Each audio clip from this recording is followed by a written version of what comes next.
Welcome to the Resources for Integrated Care webinar series on member engagement. This podcast is excerpted from a webinar presented live in the summer of 2015 called Training Consumers for Engagement, Developing a Curriculum that Empowers Members. This webinar series is presented by the Lewin Group in collaboration with Community Catalyst and is supported through the Medicare-Medicaid Coordination Office in the Centers for Medicare and Medicaid Services. MMCO is dedicated to ensuring that beneficiaries enrolled in Medicare and Medicaid have access to seamless, high-quality health care that includes the full range of covered services in both programs.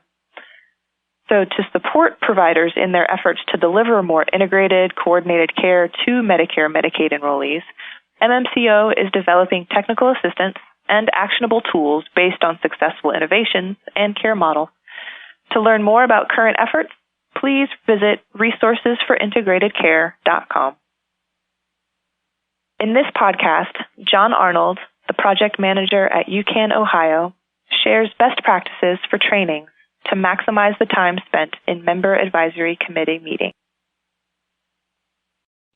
So I'm going to briefly go through the selection process of a managed care organization, the training activities, and also some of the feedback. So UHCAN Ohio and Community Catalyst believe that it was essential to partner with the managed care organizations in training and recruiting for their consumer advisory committees. So the first step, UHCAN and Community Catalyst convened and facilitated a separate call with all the participating managed care organizations on the consumer engagement toolkit. So we went through the toolkit and answered some very good questions posed by the plans. So upon conclusion, we asked the plans for their commitment to not only use the toolkit, but to commit to allowing UHCAN Ohio to help in the recruiting process. And one plan said yes right away to both questions. So UHCAN and the plan's community liaison did a number of Q&As and forums with enrollees. So out of that, we recruited 21 participants, and all 21 received applications to complete. So 17 applications were returned to us. So our goal was to recruit 15 members, but we decided to allow all 17 to participate in the event that we have 1, 2, or 3 that dropped off. So at the first Consumer Advisory Committee meeting, we did the sign-off on the plan's confidentiality agreement. And we also discussed that it was necessary for them to be consistent and to commit to this process in order to have an effective consumer advisory committee. And we also shared with the members. So what Margot talked about was that feedback loop. So they are going to come to the meeting and they're going to discuss the issues, concerns that have been raised not only about themselves but their friends and their family members. Those will be forwarded to the governing board. The governing board will come back at the next meeting with the members with the resolutions and time frames. And also we did inform and to tell them that in order for this to become an effective consumer advisory committee, we will be scheduling training. So when we scheduled the training, we had to be flexible, and not only in the hours, which Margot talked about, but also in the days and the hours. So you have to take in consideration, if that member have dialysis or if that member needs his or her personal care attendant to join them at the Consumer Advisory Committee. Next slide, please. So you can call them what you will, meeting norms, team agreements, rules of engagements, or conditions for success. But in order to have an effective consumer advisory committee, it's necessary to set up a few ground rules before you get started.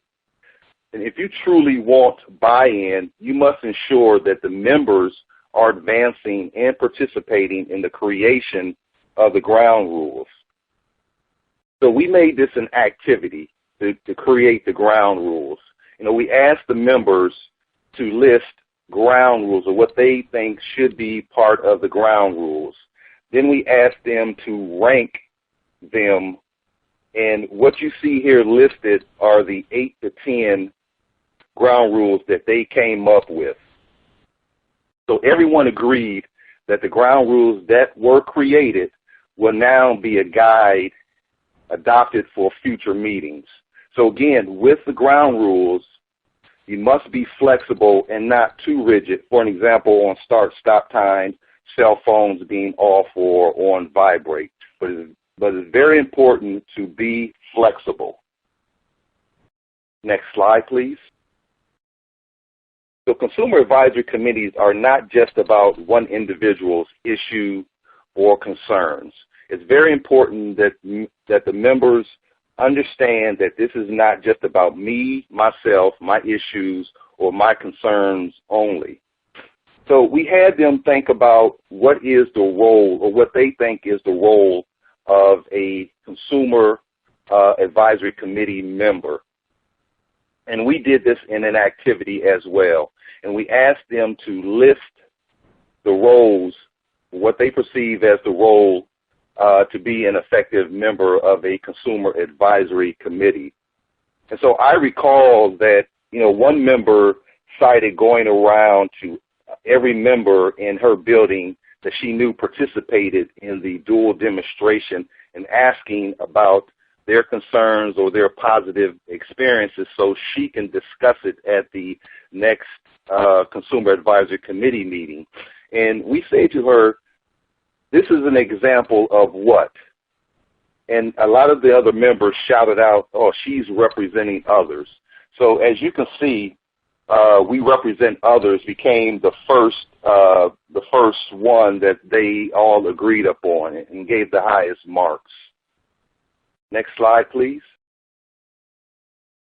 So along with the role of consumer advisory committee members, we wanted the members to start thinking about what they had to contribute.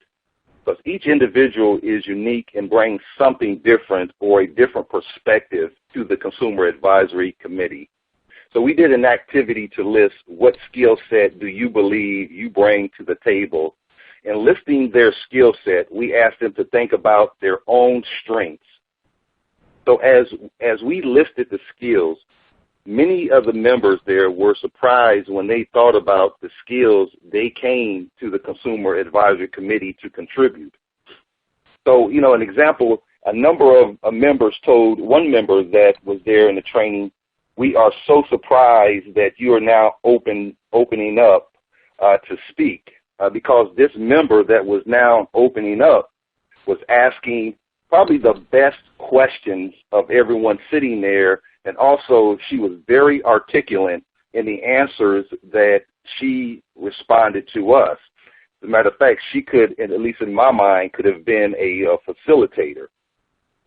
So listed on this slide were all the commonalities among the group. Next slide, please. To be effective, there are certain behaviors that must be avoided.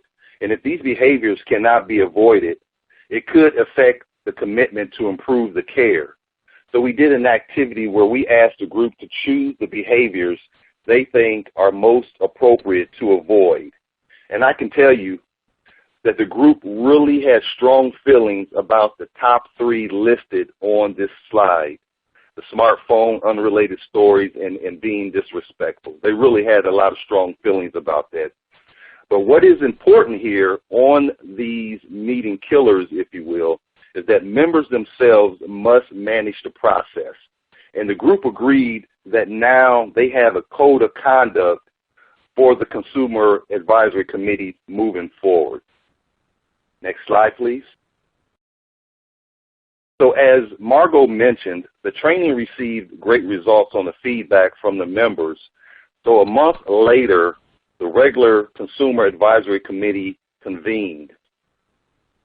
The committee chair which is a UHCAN Ohio recruited member, he created the agenda with the feedback from other members. And so the chair opened up the meeting and he discussed how much he got out of the training, and the chair and other members were mentioning to the members that did not participate how they thought that when they arrived at the training that it was just going to be another day long of a regular Consumer Advisory Committee meetings. And to their surprise, they had this great training. And also, in the training itself, we had not only that specific region community liaison there, we had two other regions from the plan, their community liaison there, and their feedback to us was, we want our committee members to be trained and trained soon. So I know that the members were engaged because they asked the plan community liaison, where is the flip chart? Where's the flip chart? We know we will have some parking lot items to be placed on the parking lot. And the chair stood up and explained exactly what a parking lot item is to the members that did not attend the meeting. So when the meeting concluded, the members stated, not only to the community liaison, but the vice president happened to be there as well. I'm sorry, the chief operation officer happened to be there. And they mentioned how productive the meeting had become. And they said now they feel that there is a sense of accountability with time frame that's been included in the process. For more information about this webinar series and other resources, including videos and podcasts, please visit resourcesforintegratedcare.com and follow us on Twitter at integrate_care.